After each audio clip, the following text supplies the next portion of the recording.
आज हम स्क्वायर करेंगे ट्रायंगल चैप्टर का स्क्वायर पार्ट और आज हम रोम्बस पार्ट करेंगे बच्चों।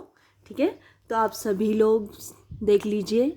और लास्ट की वीडियो जिसमें हमने पैरेललोग्राम और रेक्टेंगल कराया है वो भी आप लोग देख लेना, आपको काफ़ी हेल्प मिलेगी। मैं कोशिश करती हूँ कि बच्चों को बहुत ही इजी तरीके से समझाया जाए, क्योंकि अगर हम शॉर्टकट तरीके से समझाएंगे तो कई बच्चे ऐसे होते हैं कि जिनको नहीं समझ में आता है कि क्या हुआ। इसलिए बहुत डीपली, बहुत ही इजी वे में समझाना पड़ता है आप लोगों को। ठीक है, कई बच्चे तो कर लेते हैं, लेकिन बहुत से ऐसे बच्चे होते हैं जिनको नहीं आता है समझ में।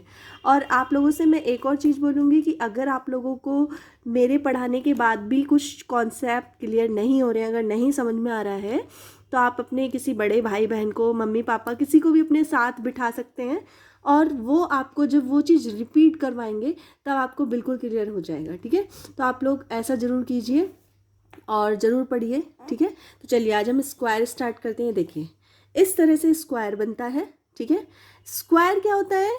चारों साइड्स जिसकी इक्वल होती हैं उसको क्या बोलते हैं? स्क्वायर। मतलब ये चार साइड्स होती हैं, चार साइड मिलके क्या बनता है? एक पैरेललोग्राम बनता है, चार साइड मिलके। ठीक है, और चार साइड, अगर चारों साइड्स की अगर लेंथ इक्वल है, मतलब अगर ये 3 सेंटीमीटर है, 3 सेंटीमीटर है, तो ये भी 3 सेंटीमीटर की होगी, ये भी 3 सेंटीमीटर की होगी और ये वाली भी 3 सेंटीमीटर। मतलब चारों की चारों लाइंस इक्वल होंगी। जब चारों लाइंस इक्वल होंगी तो ये चारों लाइंस इक्वल होंगी, मतलब A B, A D is equal to A B is equal to, मतलब सारी लाइन आपस में इक्वल। देखो यहाँ पे लिखा है ना, ऑल साइड्स आर इक्वल, लिखा है ना, A B is equal to B, C is equal to C, D is equal to D है, मतलब सारी लाइन्स इक्वल है। प्लस इसमें क्या होता है, ये वाले जो एंगल्स होते हैं, ये एंगल, ये वाला एंगल मैं पेंसिल ले लेती हूँ। ठीक है, उससे बताते हैं आपको। देखिए, ये वाला एंगल 90 डिग्री का, सारे एंगल्स जो होते हैं वो कितने डिग्री के होते हैं? 90 डिग्री के होते हैं। जैसे रेक्टेंगल में हमने पढ़ा था ना, आपने पढ़ा था रेक्टेंगल, देखा था आपने, वहाँ पे आपने देखा होगा कि ये सारे के सारे एंगल्स 90 डिग्री के होते हैं। ठीक है, और अब हम बात करते हैं ये वाली लाइंस कौन सी होती है, मैंने बताया था आपको। जैसे हमने एक स्क्वायर बना दिया है, अब जैसे मैं कॉपी में बना के दिखाती हूँ, तो पेज पे बना के दिखाती हूँ। देखिए, ये देखिए, अब मैं आपको स्क्वायर बना के दिखाती हूँ। यहाँ पे इसी से पेंसिल से बना दूँ। ठीक है, अब पता नहीं इक्वल बनेगा नहीं बनेगा, क्योंकि मैं मेजरमेंट नहीं कर रही हूँ, इस तरह से बना दे रही हूँ बिना मेजर किए हुए।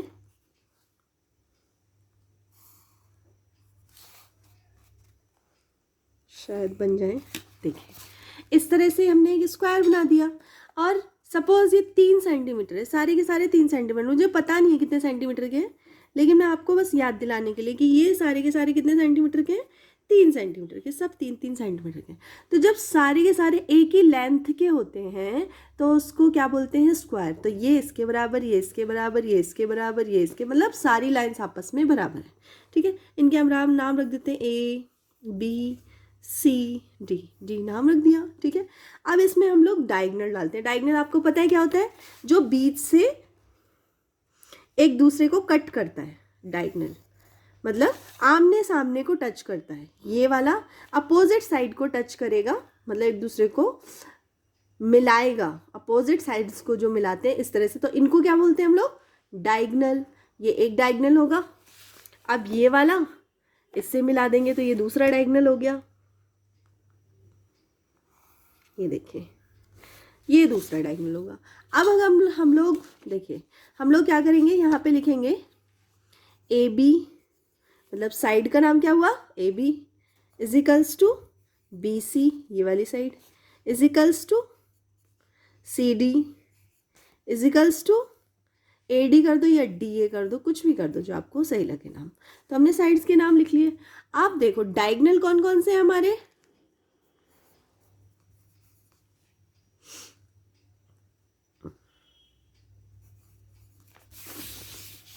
डायगोनल्स हैं हमारे, कौन कौन से हैं?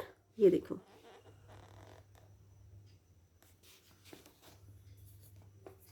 ठीक है, ये डायगोनल्स हैं हमारे।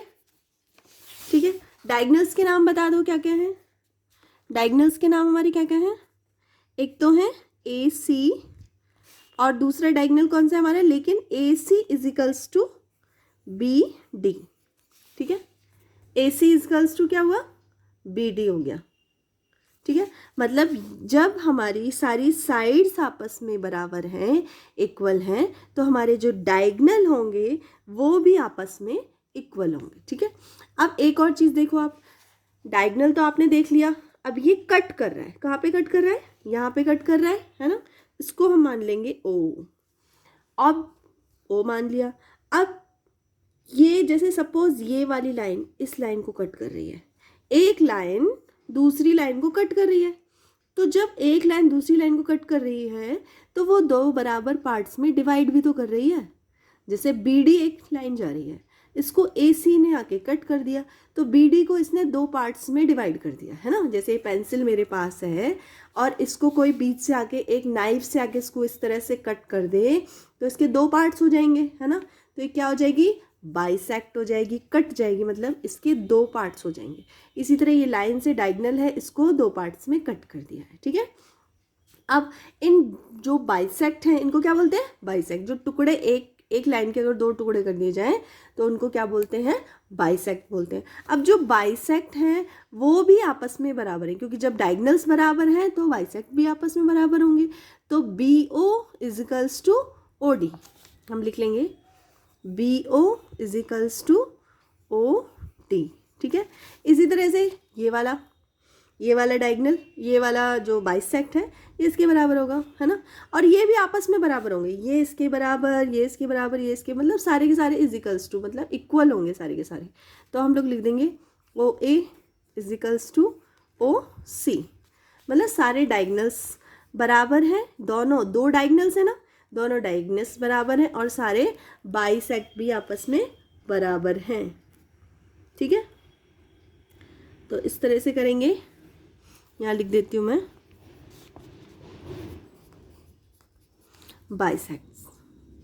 ठीक है, अब हम लोग क्या क्या देखना है हमें, हाँ ये वाला जो जैसे हमने रेक्टेंगल में भी लास्ट अगर आपने वीडियो देखी होगी मेरी, तो उसमें लिखा हुआ है कि रेक्टेंगल में ये एक्चुअली सीधी लाइंस होती हैं, बिल्कुल ये टेढ़ी नहीं होती हैं, मतलब इनको बिल्कुल सीधा सीधा लिखा जाता है। ये बिल्कुल सीधे बच्चों की तरह है कि जैसे अगर मैम बोलती हैं कि स्ट्रेट स्टैंड, मतलब स्ट्रेट होके बैठना है, बिल्कुल हिलना डुलना नहीं है, तो ये बिल्कुल अच्छे बच्चों की तरह स्ट्रेट रहते हैं। ठीक है, तो इसलिए स्ट्रेट रहते हैं, तो इनका जो एंगल बनता है वो कितने डिग्री का एंगल बनता है, 90 डिग्री का, 90 डिग्री का एंगल बनाते हैं ये लोग। ठीक है, यहाँ भी 90 डिग्री, यहाँ भी 90 डिग्री, यहाँ पे ये सेम किसकी तरह होता है, ये होता है सेम रेक्टेंगल की तरह। यहाँ मैं नाम लिख देती हूँ स्क्वायर।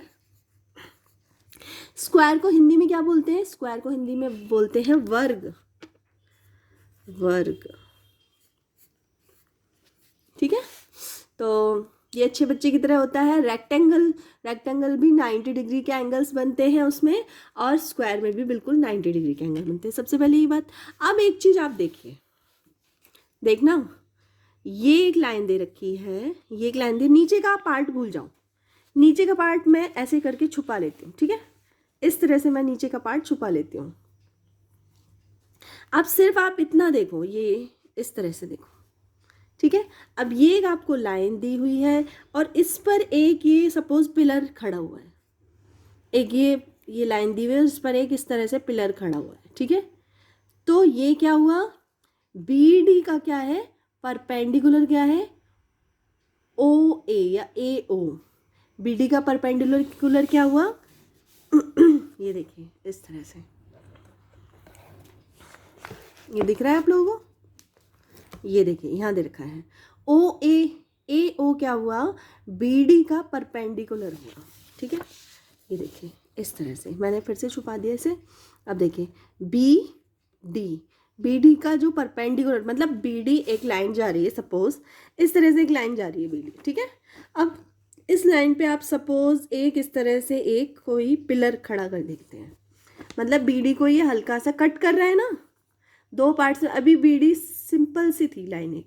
ठीक है, अब एक ए ओ करके कोई बहुत बड़ा सा डंडा आया, खंबा आया, पिलर आया, आप लोग कुछ भी बोल सकते हैं, वो यहाँ पे हमने खड़ा कर दिया। जैसे ही खड़ा किया तो बी डी दो पार्ट्स में डिवाइड हो गई है ना। अब दोनों पार्ट्स के नाम बाइसेक्ट बोल सकते हैं आप लोग, बाइसेक्ट कर दिया इसने या ज़्यादा है तो दो पार्ट्स में डिवाइड हो गई। तो अब हम इसको कैसे लिखते हैं, इसको हम लिखते हैं कि ए ओ जो है वो परपेंडिकुलर है किसका, किस पर, बी डी पर। ठीक है, तो इस तरह से जैसे फिगर में आप लोग देख लीजिए, स्क्वायर में जो हमने बनाया है मैं इस तरह से इसको कवर अप कर देती हूँ। अब देखिए ये बी डी है और ये परपेंडिकुलर डला हुआ है ना। तो बी डी ओ ए ओ परपेंडिकुलर, जैसे ये आपको टी दिख रहा होगा ना, उल्टा टी दिख रहा है ना एक प्रकार से। ये देखिए ये इस तरह से उल्टा टी है, तो उल्टा टी मतलब उल्टा टी को क्या बोलते हैं हम लोग, परपेंडिकुलर। ठीक है, तो ए ओ परपेंडिकुलर बी डी। ठीक है, तो इस तरह से इसको लिखा जाता है। इसी तरह आप यहाँ पे आ जाइए, ये वाला छुपा लीजिए, अब इस तरफ आ जाइए, ये इस तरह। अब यहाँ भी एक डायगोनल था, एक लाइन थी है ना, और इसके ऊपर एक परपेंडिकुलर डल गया। क्या परपेंडिकुलर डला, इसका नाम क्या है, सी ओ परपेंडिकुलर ऑन बी डी। तो हम लिखेंगे सी ओ परपेंडिकुलर ऑन बी डी। ठीक है, परपेंडिकुलर। अब ये नाम जो है ना आप लोगों को याद रखने पड़ेंगे, क्योंकि अभी आप फिजिक्स क्लास में अभी आए हैं है ना। अगर आप 6 क्लास में पढ़ते हैं तो आप लोगों को ये जितने भी नाम हैं ये सब फर्स्ट टाइम आप लोग सुन रहे होंगे है ना, परपेंडिकुलर। ठीक है, परपेंडिकुलर, तो ये परपेंडिकुलर होता है। अब परपेंडिकुलर आप लोग समझ गए। ठीक है, तो अब मैं आपको बताती हूँ, जब भी कोई चीज़ परपेंडिकुलर होती है, तो ये 90 डिग्री का एंगल बनाती है, करेक्ट 90 डिग्री का।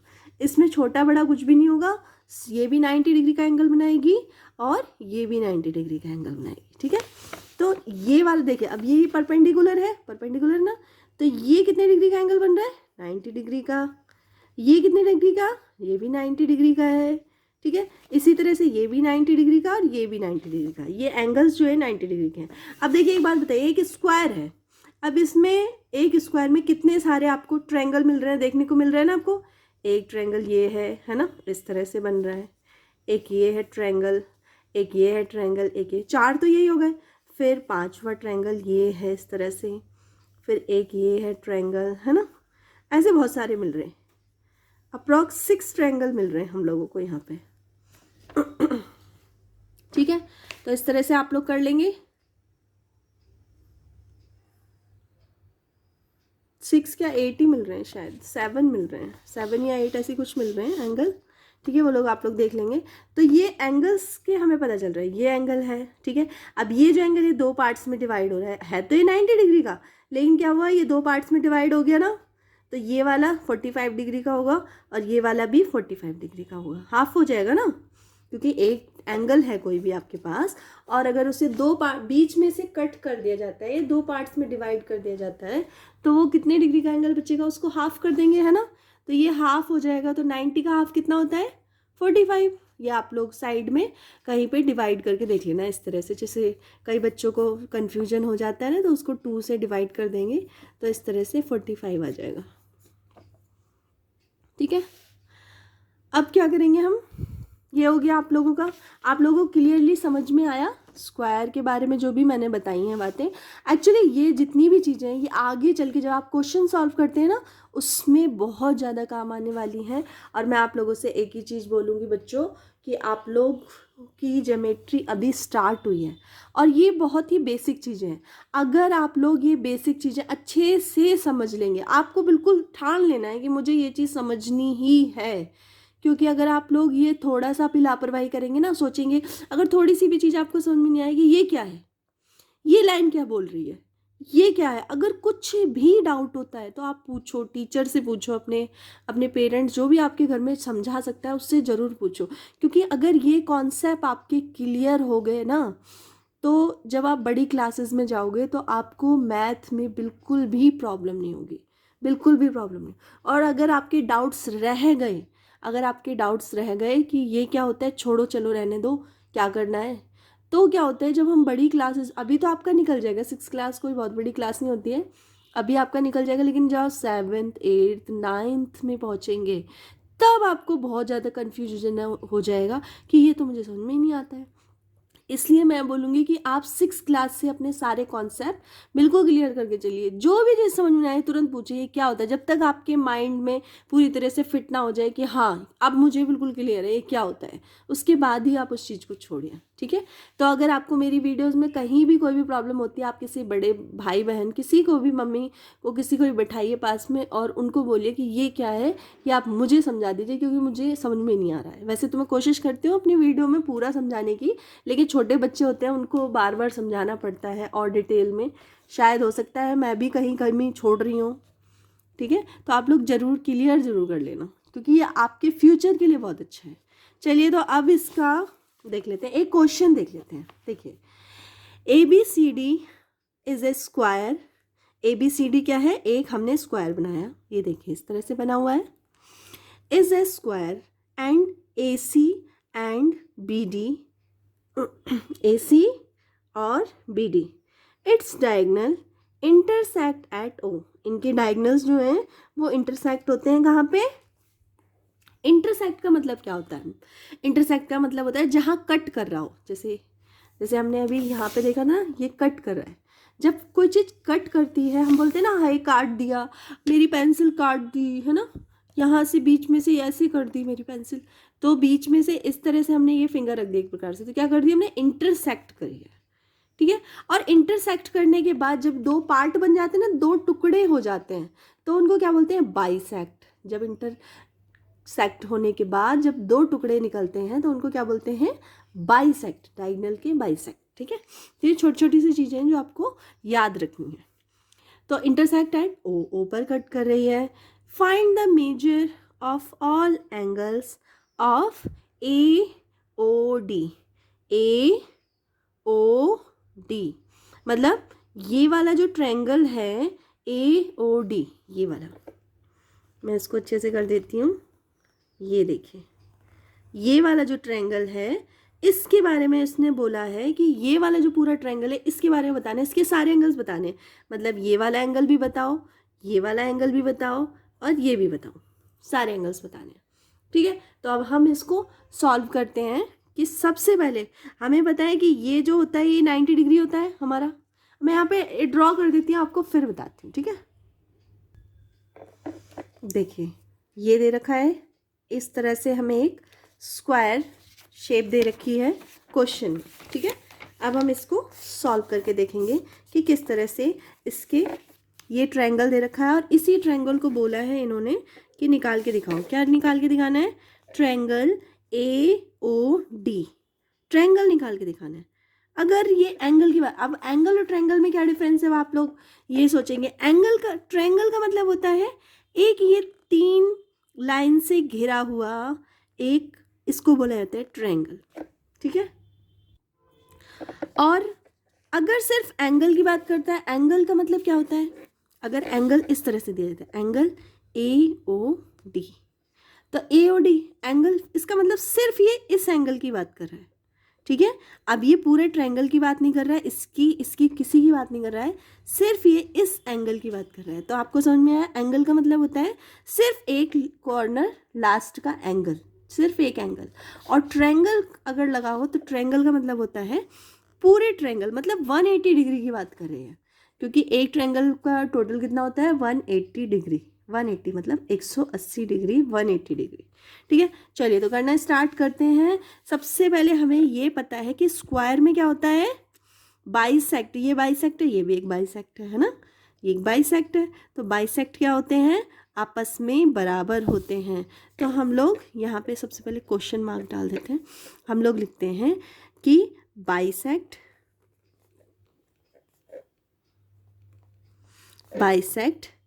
OA is equals to OD। ठीक है, दोनों आपस में बराबर है। और ये जो हम परपेंडिकुलर डालते हैं, अभी मैंने आपको बताया था ना, यहाँ पीछे, यहाँ दिखा देती हूँ आपको। इस तरह से जब कोई चीज़ परपेंडिकुलर होती है ना, मैंने आपको अभी यहाँ बताया था ना, जब कोई चीज़ परपेंडिकुलर डालते हैं तो ये 90 डिग्री का एंगल बनाता है। तो अब हम पीछे आ जाते हैं। अब ये देखिए, ये हम इस तरह से छुपा लेंगे, छुपा लिया। अब ये देखिए एक लाइन गई है और इस पर क्या है, एक परपेंडिकुलर डला हुआ है। एक ये BD लाइन है और इस पर एक ये परपेंडिकुलर है। अब ये परपेंडिकुलर है तो ये कितने डिग्री का होगा एंगल, ये वाला एंगल कितने डिग्री का होगा, 90 डिग्री का, है ना। ये 90 डिग्री का होगा और ये वाला भी 90 डिग्री का होगा। लेकिन इसमें अभी हमें कुछ भी फाइंड नहीं करना है तो इसको छोड़ देंगे, हम इसको लेके चलेंगे। ये 90 डिग्री का हो गया। ये दोनों लाइंस इक्वल हैं, दोनों साइड्स इक्वल हैं, देखिए बाई साइड्स इक्वल हैं, तो ये लाइंस इक्वल हैं। अब ये सारा आप भूल जाइए, ठीक है, ये सारा भी आप भूल जाइए, सिर्फ ये सोचिए ये एक ट्रायंगल है, बस बाकी सब भूल जाइए। अब मैं क्या करती हूँ, ये साइड्स जो हैं ये दोनों साइड्स आपस में इक्वल हैं, ये दोनों साइड्स आपस में इक्वल हैं। अब बताइए, अभी स्टार्टिंग में हमने जब ट्रायंगल पढ़ा था उसके नेम पढ़े थे ट्रायंगल के, ठीक है, तो क्या पढ़ा था कि जिस भी ट्रायंगल की दो साइड्स इक्वल होती हैं वो कौन सा एंगल होता है, वो आइसोसेलेस एंगल होता है ना। और जिसकी दोनों साइड्स इक्वल होती हैं।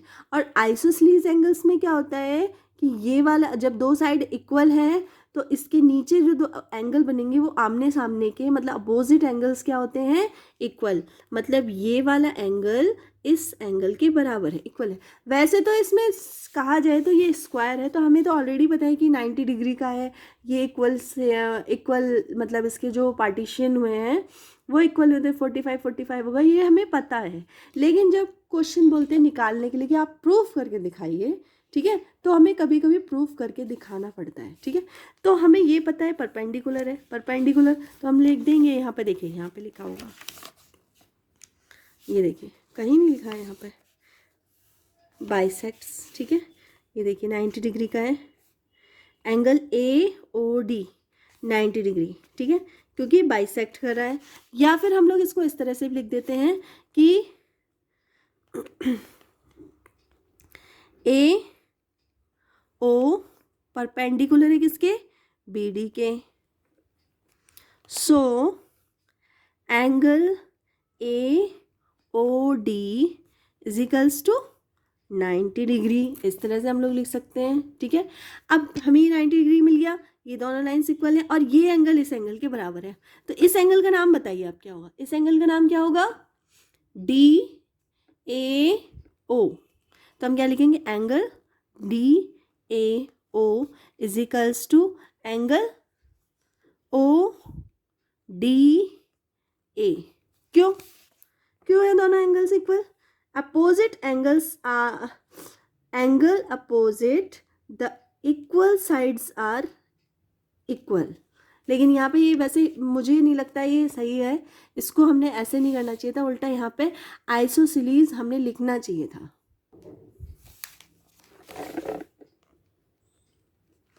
क्योंकि ये कौन सा एंगल है, आइसोसेलेस ट्रायंगल, ये आइसोसेलेस ट्रायंगल है। क्योंकि आइसोसेलेस ट्रायंगल में क्या होते हैं, दो साइड आपस में इक्वल होती हैं, तो और जब दो साइड इक्वल हैं तो उनके अपोजिट एंगल्स भी इक्वल होंगे, तो ये कौन सा एंगल हो गया, आइसोसेलेस ट्रायंगल, ठीक है। तो ये हो गया। अब हम सीधे अपने जो मेन पॉइंट है उस पर आ जाते हैं कि ट्रायंगल है, ट्रायंगल की तीनों साइड्स इक्वल हो, ट्रायंगल का तीनों का मतलब एंगल, टोटल एंगल कितना होता है, 180 डिग्री। तो सबसे आप तीनों एंगल्स के नेम लिख लीजिए। तो AOD, angle AOD plus angle, इसका नाम क्या होगा, DAO प्लस एंगल, इसका नाम क्या होगा, ODA। आप ये एंगल्स के नाम भी देख लेना अच्छी तरह, कई बच्चों को अगर कंफ्यूजन हो कि इनके नेम कैसे लिखे जाते हैं तो प्लीज़ ये भी आप सीख लेना, ठीक है। अब हम क्या करेंगे, AOD का कितना है, 90 डिग्री का ही है, तो इसको 90 डिग्री लिख लेंगे, ठीक है। अब ये कितने का है, ये दोनों तो इनके तो पता ही नहीं है कितना है, तो हम क्या करेंगे, दोनों इक्वल है ना, तो किसी भी एक जगह सेम लिख देंगे, तो मतलब इसकी जगह हम यही लिख देते हैं, ठीक है। तो मैं ऐसे कर देती हूँ, DAO plus DAO is equals to 180 degree. इन दोनों, इसको पहले इधर ले जाओ और इन दोनों को प्लस कर दो, इन दोनों को प्लस करेंगे तो क्या आएगा, 2 angle DAO is equals to, अब ये 90 इस तरफ चला जाएगा, है ना। जब एक इजिकल्स टू ये जो बीच में होता है ना, एक प्रकार से आप मान सकते हैं उसको, एक रिवर जा रही है, नदी जा रही है एक बीच में, इस तरफ ये, इस तरफ ये, जैसे ही आप इस तरफ जाओगे तो आपके साइन क्या होंगे, चेंज होंगे। अभी ये प्लस में है, जब जिस भी नंबर के आगे कोई भी साइन ना लगाओ, प्लस माइनस कुछ भी ना लगाओ, तो आप उसको क्या मान के चलेंगे, वो क्या है, प्लस है, हमेशा उसको प्लस लेके चलेंगे, है ना। तो जैसे अब 90 के आगे कुछ भी नहीं लगा तो ये क्या है, प्लस है। अब इसको आप इस तरफ लेके जाएंगे, इस तरफ जैसे ही प्लस लेके जाएंगे तो ये क्या हो जाएगा, चेंज हो जाएगा, तो क्या हो जाएगा, माइनस। तब ये 90 माइनस में कन्वर्ट हो गया। अब देखिए 180 ये क्या है, प्लस में, और ये हो गया माइनस में। अब इसमें से इसको माइनस करेंगे तो कितना आएगा, अभी बता देते हैं, ये आएगा 90 डिग्री, ठीक है। अब इस ये जो 2 है ये मल्टीप्लाई में, 2 क्या है, अब 2 को ये मल्टीप्लाई में है, जब ये इजिकल्स टू के इधर जाएगा तो क्या हो जाएगा, डिवाइड में हो जाएगा। प्लस का माइनस में कन्वर्ट होता है, माइनस का प्लस में कन्वर्ट होता है। इसी तरह मल्टीप्लाई अगर इजिकल्स टू के इधर जाती है तो क्या हो जाएगी, डिवाइड में कन्वर्ट, और अगर डिवाइड है तो इधर आ जाएगी तो क्या हो जाएगी, मल्टीप्लाई में कन्वर्ट, ठीक है। तो इतना ये ध्यान रखना कि ये कन्वर्सेशन कैसा होता है, कैसे कन्वर्ट होता है। तो 2 इस साइड से लगे तो क्या आएगा, 90/2, 2 से कटा तो क्या आया, 45 डिग्री। तो ये कितने डिग्री हो गया, DAO इजिकल्स टू 45 डिग्री हो गया। और जो DAO है वो दोनों, ये दोनों इक्वल है, तो अगर ये 45 है तो ये भी 45 होगा, ठीक है। तो हम लिख देंगे ODA इजिकल्स टू 45 डिग्री, और ये वाला तो हमें पता ही है, ये कितना है, angle AOD is equals to 90 degree, ठीक है। तो देखिए इस एंगल ट्रायंगल की बात हो रही थी ना, इस ट्रायंगल को हमें बताना था, इसके तीनों एंगल बताने थे, जबकि क्वेश्चन में हमें कुछ भी नहीं दिया है, ठीक है। ये हमें कैसे पता चला 90 डिग्री के, परपेंडिकुलर के अकॉर्डिंग, कि ये परपेंडिकुलर है, AO परपेंडिकुलर है, परपेंडिकुलर है तो इसका मतलब ये भी 90 डिग्री, ये भी 90 डिग्री, तो 90 डिग्री पता चल गया। अब ये लाइन इस लाइन के इक्वल है क्योंकि दोनों बाइसेक्ट हैं, बाइसेक्ट हैं तो दोनों आपस में बराबर भी हैं। तो जब बराबर हैं तो क्या, कौन सा ये ट्रायंगल कहलाता है, ये कहलाएगा आइसोसेलेस ट्रायंगल। आपको प्रॉपर्टीज भी ट्रायंगल्स की याद रखनी है, नहीं तो आप भूल जाओ कि भाई भूल गए, भूलने से काम नहीं चलेगा, आपको याद रखना पड़ेगा। ये कौन सा हो गया, आइसोसेलेस ट्रायंगल। आइसोसेलेस ट्रायंगल में क्या होता है, लाइंस दोनों इक्वल होती है, साइड्स, और दोनों के अपोजिट एंगल्स, ये दोनों एंगल्स इक्वल होते हैं। ये एंगल इक्वल नहीं होता, ये दोनों इक्वल होते हैं, ठीक है। तो ये दोनों एंगल इक्वल हो गए। अब हमने सारा प्रोसेस कर दिया और तीनों एंगल्स निकल गए, ये वाला 45, ये भी 45 और ये 90, ठीक है। तो इस तरह से आप स्क्वायर करेंगे। अब हम करने जा रहे हैं नेक्स्ट रोम्बस, जल्दी जल्दी करेंगे। ये देखिए ये आ गया रोम्बस। रोम्बस क्या होता है, ये स्क्वायर ही होता है, लेकिन स्क्वायर को थोड़ा सा दबा दो, एक प्रकार से थोड़ा सा, देखिए ये देखिए स्क्वायर ये था, लेकिन इसको इधर साइड से और इधर से दोनों तरफ से हमने क्या किया कि थोड़ा सा इसको दबा दिया, प्रेशर कर दिया एक प्रकार से। देख लीजिए मैं दिखा देती हूँ, जैसे कोई स्क्वायर होगा उसको इस तरफ से भी दबाया गया है और इस तरफ से भी प्रेशर किया गया है। जैसे ही दबाया तो वो रहेगा तो उतना ही सेम टू सेम, उसकी लाइन लेंथ भी चेंज नहीं होगी, लेकिन वो थोड़ा सा पिचक जाएगा, बोलते हैं ना पिचक गया, है ना। तो ये थोड़ा सा आपका एक प्रकार से इसकी पोजीशन चेंज होगी, जैसे ही इस पर कोई प्रेशर पड़ा, ठीक है, तो इसकी पोजीशन चेंज होगी। जैसे हमारे डब्बे होते हैं ना, कई बार उस पर बच्चे बैठ जाते हैं या फिर प्लास्टिक की चीज़ें होती हैं, तो वो उनकी जो क्या होती है आकृति, आकार, उनकी शेप जो होती है वो चेंज हो जाती है। तो ये रोम्बस है, इसकी थोड़ी सी टेढ़ा हो गया है, ये 3-3 सेंटीमीटर। अगर जैसे ये हमने स्क्वायर बनाया था ना 3-3, मतलब तीनों लाइंस इक्वल ही हैं, ये तीनों लाइंस जैसे चारों जो साइड्स हैं वो बिल्कुल इक्वल है ना, बस ये थोड़ा सा चपटा हो गया। मतलब इनके जो एंगल्स है ना, पहले जो स्क्वायर में क्या था कि 90 डिग्री के एंगल थे ना, ये 90 था, ये भी 90 था, ये भी 90, ये भी, लेकिन इसमें 90 नहीं है क्योंकि इसके एंगल्स चेंज हो गए। अब इनके एंगल्स चेंज हैं, सबके एंगल्स चेंज है, ठीक है। तो अब इसकी रोम्बस की प्रॉपर्टी पढ़ लेते हैं हम लोग। रोम्बस में क्या होता है, rhombus is a parallelo with equal sides होती है सबकी। तो A B is equals to, जैसे कि हमने अभी पहले पढ़ा था, साइड्स इक्वल होंगी, ठीक है। और ए बी पैरेलल, एक भी क्या है जो पैरेलल है किसके, DC। ये वाला जो साइन होता है ना बच्चों, ये वाला साइन, इसको क्या बोलते हैं, पैरेलल। अब आपको अभी तो काफ़ी टाइम यही सोचने में लग जाएगा, मतलब लर्न याद करने में लग जाएगा कि इसको पैरेलल बोला जाता है ना। ये जो देखो इसको पैरेलल, पैरेलल मतलब आमने सामने हैं और दोनों सेम सीधी सीधी सी हैं, आमने सामने और बिल्कुल सीधी सीधी हैं। लेंथ इक्वल नहीं होती है। पैरेलल का मतलब ये नहीं है कि लेंथ इक्वल है, पैरेलल का मतलब होता है आमने सामने, मैंने पहले भी आपको बताया है, ठीक है। साइड्स इक्वल होगी तो ये क्या हो गए, पैरेललोग्राम, ये सॉरी रोम्बस, रोम्बस है सॉरी, ठीक है। अब एक और चीज़ आप लोग फिर से देख लीजिए कि देखिए यहाँ पे डायगनल्स डले हुए हैं, ये डायगनल्स हैं, ये डायगनल्स डले हुए हैं। अब देखिए यहाँ भी मैं इस तरह से छुपा देती हूँ, देखिए दिख रहा है आप लोगों को, ठीक है। अब ये देखिए यहाँ पे एक ये डायगनल डला हुआ है और इस पे एक ये देखिए परपेंडिकुलर डला हुआ है। क्या है परपेंडिकुलर, ए ओ परपेंडिकुलर किस पे डला हुआ है, बी डी पे। देखिए ये परपेंडिकुलर है, परपेंडिकुलर का मतलब क्या बताया था मैंने आपको, जैसे परपेंडिकुलर हुआ इस तरह से तो ये कितने डिग्री का, ये भी 90 डिग्री का होगा और ये भी 90 डिग्री का ही होगा, जैसे मैंने इसमें बताया था ना आपको। ये देखिए फिर से मैं आप लोगों को दिखा देती हूँ, इस तरह से बताया था ना कि ये परपेंडिकुलर है इस तरह से, ये भी 90 का होगा, ये भी 90 होगा, तो यहाँ भी सेम ही है ना। तो यहाँ पे क्या है, ये 90 और ये भी 90, तो आपको ये याद रखना है, ये भी 90 ये भी 90, ठीक है। इतना आप लोग याद रखेंगे 90 90। अब देखिए रोम्बस की प्रॉपर्टीज़ देख लेते हैं, इसमें क्या क्या बताया गया है। Opposite angles are equal, opposite angles are equal मतलब B A D, B A D मतलब ये वाला एंगल, अभी डायगनल्स की बात नहीं हो रही है, डायगनल्स आप अभी ख़त्म कर दीजिए, सिर्फ इस एंगल, ये वाला एंगल इस एंगल के बराबर है, ये वाला एंगल इस एंगल के बराबर है। मैं आपको ड्रॉ करके फिर बताती हूँ। ये देखिए इस तरह से एक मैंने रोम्बस बना दिया है, ठीक है। ये वाला एंगल इस एंगल के बराबर होगा और ये वाला एंगल जो है वो इस एंगल के बराबर होगा। सारे एंगल्स आपस में बराबर नहीं होंगे, ठीक है। जो हमने अभी स्क्वायर पढ़ा था उसमें क्या था, सारे एंगल्स आपस में बराबर थे क्योंकि सब 90 डिग्री के थे, लेकिन इसमें क्या है थोड़ी सी शेप चेंज है ना, तो एंगल्स में डिफरेंस है। तो ये वाला आमने सामने के एंगल्स बराबर होंगे, ये एंगल्स इसके बराबर और ये एंगल इसके बराबर। और एक चीज़ आपको और याद दिला दूँ मैं कि ये जो लाइन होती है कितने की डिग्री की होती है, 180 डिग्री की होती है, मतलब ये एंगल प्लस ये angle is equals to 180 degree होता है। तो ये भी चीज़ याद रखना, जब आप क्वेश्चन सॉल्व करेंगे ना तो बहुत सारी चीज़ें आपको काम में आएंगी, ठीक है। अब इसमें बोला गया है कि एंगल्स आपको पता चल गए कि ये एंगल इसके बराबर है, ठीक है।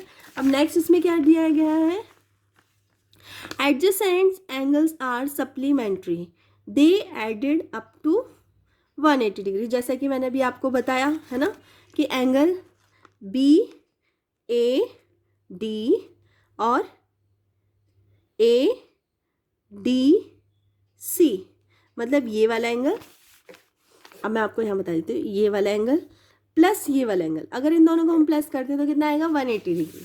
क्यों आएगा 180 डिग्री, क्योंकि ये एडजेसेंट एंगल है और एडजेसेंट एंगल जो होते हैं वो 180 डिग्री बनाते हैं, जैसे angle A plus angle D. अभी मैं शॉर्ट में लिख देती हूँ इनको, ठीक है। ये कितना होगा 180 डिग्री, क्योंकि ये एक ही लाइन पे बने हुए हैं और दो एंगल बने हुए हैं। एक ही लाइन पे कितने एंगल बने हुए हैं, दो एंगल, मतलब कॉर्नर्स पे बने हुए हैं ना, तो इनको क्या बोलेंगे, इनका टोटल कितना होगा 180 डिग्री। इसी तरह ए प्लस बी का टोटल कितना होगा 180, बी प्लस सी का 180, डी प्लस सी का भी 180 होगा, ठीक है।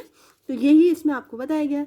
अब इसमें बाइसेक्ट इजिकल्स टू है, अब ये देख लीजिए, ये देखिए अब दिख रहा है आपको, ये देखिए ये डायगनल्स डले हुए हैं है ना, और डायगनल्स के बाइसेक्ट ये है, ये है ये, ठीक है। तो ये वाला ओ बी मतलब ये इसके बराबर है और ये वाला इसके बराबर है, ठीक है, ठीक है। डायगनल्स इक्वल नहीं है। मैं आपको एक चीज़ बता देती हूँ, रोम्बस में क्या है, आपके जो डायगनल्स हैं मतलब ये वाला डायगनल इस डायगनल के इजिकल्स टू नहीं है, बराबर नहीं है, लेकिन हाँ एक डायगनल है उसको जब दो पार्ट्स में डिवाइड किया जा रहा है, जैसे ये डायगनल है इसको दो पार्ट्स में डिवाइड किया गया है, तो ये डायगनल्स के जो बाइसेक्ट हैं दोनों पार्ट्स हैं वो आपस में बराबर होंगे, मतलब ए ओ इजिकल्स टू ओ सी, मतलब ये दोनों बाइसेक्ट हैं, ये दोनों आपस में बराबर होंगे। नॉर्मल सी बात है, मेरी पेंसिल है, अगर इसको मैं बराबर कट कर दूँ तो दोनों इसके जो पार्ट्स होंगे वो बराबर होंगे या नहीं होंगे, होंगे ना बराबर। तो इसी तरह ये एक पूरी पेंसिल मान लीजिए, इसको दो पार्ट्स में डिवाइड कर दिया तो ये पार्ट्स इसके बराबर है ना, तो ये इसके बराबर, ये वाला इसके बराबर। लेकिन आप कहें कि ये वाला डायगोनल इस डायगोनल के बराबर है, तो नहीं, रोम्बस में डायगोनल्स बराबर नहीं होते। ठीक है, चलिए अब बाइसेक्ट की बारी आ गई। बाइसेक्ट तो हो गया हमारा परपेंडिकुलर। परपेंडिकुलर आप लोग देख लीजिए, जैसे ये वाला देखिए, ये वाला देख लीजिए, ए ओ परपेंडिकुलर किस पे है, बी डी पे है। इसी तरह ओ सी परपेंडिकुलर किस पे है, बी डी पर है। ठीक है, इसी तरह पर ये वाला हो जाएगा। ए सी के ऊपर परपेंडिकुलर क्या है, बी ओ, तो बी ओ परपेंडिकुलर टू ए सी। इसी तरह डी ओ परपेंडिकुलर टू ए सी। ठीक है, मैं लिख दूँ, यहाँ पे लिख देती हूँ। चलिए, ए ओ परपेंडिकुलर, ए ओ किस पे है, बी डी पे। ठीक है, इस पर है। इसी तरह ओ सी सी ओ परपेंडिकुलर भी बी डी पर है। अब आप बात करते हैं इस वाले डायगोनल की, ए सी डायगोनल की। तो ए सी डायगोनल मतलब बी ओ किस पर परपेंडिकुलर है, ए सी पर। और डी ओ किस पर परपेंडिकुलर है, ये है, ये भी ए सी पर परपेंडिकुलर है। ठीक है, तो इस तरह से हो जाएगा। अब हम क्वेश्चन कर लेते हैं। इसमें क्वेश्चन दिया गया है, find the measure of remaining angle of A B C D. A B C D angle दिया हुआ, एक मतलब आपको रोम्बस दिया हुआ है ए बी सी डी। ठीक है, अब इसके आपको एंगल फाइंड करने हैं। एक एंगल आपको दिया हुआ है 72 डिग्री, एक एंगल आपको दिया है, बाकी सारे फाइंड करने हैं। तो सबसे पहले आपको पता होना चाहिए कि अपोजिट एंगल्स इक्वल। तो अगर ये वाला 72 का है तो ये भी 72 का होगा। देख लीजिए, यहाँ पे दिया हुआ है ना, A D C equals to, मतलब ये वाला एंगल इस एंगल के बराबर। आप नाम खुद लिखना, आपको नेम आने चाहिए एंगल्स की। नेम कैसे, जैसे डी के नेम क्या होगा, ए डी सी, मतलब जो नेम, जैसे डी एंगल लिखा जा रहा है तो डी बीच में आना चाहिए आपका, बीच में डी आना चाहिए और साइड्स में इसके कॉर्नर्स आने चाहिए। ठीक है, इसी तरह अगर बी एंगल का नाम लिखेंगे तो क्या लिखेंगे नाम, ए बी सी, मतलब बी बीच में आएगा। ये देखिए, उस तरह से दिया हुआ ना, ए बी सी। तो कितना है 72, तो ये दोनों आपस में बराबर है 72। ठीक है, अब ये आपको निकालने, तो आप कैसे निकालेंगे इनको, तो आपको पता है कि ये जो लाइन है, ठीक है, ये जो लाइन है, इस लाइन के एडजेसेंट एंगल्स जो होते हैं वो इक्वल होते हैं। एडजेसेंट एंगल क्या होते हैं, ये वाला एंगल प्लस ये वाला एंगल इक्वल टू 180 डिग्री। देखिए यहाँ पे जो आपने पढ़ा था, ठीक है, 180 डिग्री। तो आप क्या करेंगे, ये इस वाले एंगल का नाम लिखेंगे प्लस इस एंगल का नाम लिखेंगे इक्वल टू 180। मैं आपको शॉर्ट में करवा देती हूँ। ठीक है, शॉर्ट में करवा देती हूँ। ये देखिए यहाँ पे क्या लिखेंगे आप, angle A B C plus angle, इसका नाम क्या लिखेंगे हम, D A B is equals to 180 degree. ठीक है, इस एंगल का नाम क्या है, 72 degree plus D A B is equals to 180 degree. अब 72 हम इस तरफ ले जाएंगे तो क्या आ जाएगा, D A B is equals to 180 degree minus 72 degree. ठीक है, तो जब माइनस करेंगे तो D A B is equals to कितना हो जाएगा, माइनस करने पे 108 बचेगा। तो ये वाला कितना हो गया, ये वाला एंगल कितना आया, मैं लिख देती हूँ यहाँ पे 108 आया। ठीक है, तो ये वाला एंगल इसके बराबर होगा, है ना, तो ये भी सेम टू सेम 108 होगा, ये भी 108, ये भी 108, ये 72। तो सारे एंगल्स निकल गए ना। आप लोग कर लेंगे ना ये क्वेश्चन। आपकी देखिए वो यहाँ पे पूरा का पूरा सॉल्व किया हुआ है, मैंने आपको बता भी दिया है इस तरह से करना है। तो प्रॉपर्टीज़ मेन चीज़ है, आपको प्रॉपर्टीज़ याद रखनी है। अगर आप प्रॉपर्टीज़ भूल जाएंगे तो आप सब कुछ भूल जाएंगे। तो आपको याद रखना है रेक्टेंगल की क्या प्रॉपर्टीज़ हैं, रोम्बस की क्या प्रॉपर्टीज़ हैं, और ये सारी प्रॉपर्टीज़ आपको आगे चल के बहुत काम आएंगी। तो ये मत सोच के चलिए कि बस मुझे एग्ज़ाम देना है, मैं पास हो जाऊँ और बस छुट्टी। नहीं, ये तो अभी शुरुआत है। जैसे हम नर्सरी क्लास के बच्चे को ABCD पढ़ाते हैं, है ना, और बोलते हैं और कि इसको याद रखना है, भूलना नहीं है। इसी तरह ये आपकी ABCD ही है। अगर आप इस ABCD को भूल गए तो फिर आप आगे चल के जब 9th 10th क्लास में आएंगे ना तो बहुत ही ज़्यादा प्रॉब्लम हो जाएगी। ठीक है, तो आपको बिल्कुल भी इसे भूलना नहीं है, अच्छी तरह माइंड में सेट कर लेना है, रिवीजन करते रहना है प्रॉपर्टीज़ का, बस। ठीक है, चलिए, तो अभी दो और बची हैं आपके फिगर, वो नेक्स्ट उसमें कराती हूँ वीडियो में, क्योंकि वीडियो बहुत लंबा हो जाता है। लेकिन आप लोगों को ईजी करने के लिए, ईजी वे में बताने के लिए मैं ज़्यादा से ज़्यादा कोशिश करती हूँ। ठीक है, तो ये हो गया क्लियर जल्दी से। ठीक है, तो बाय, नेक्स्ट वीडियो में मिलते हैं।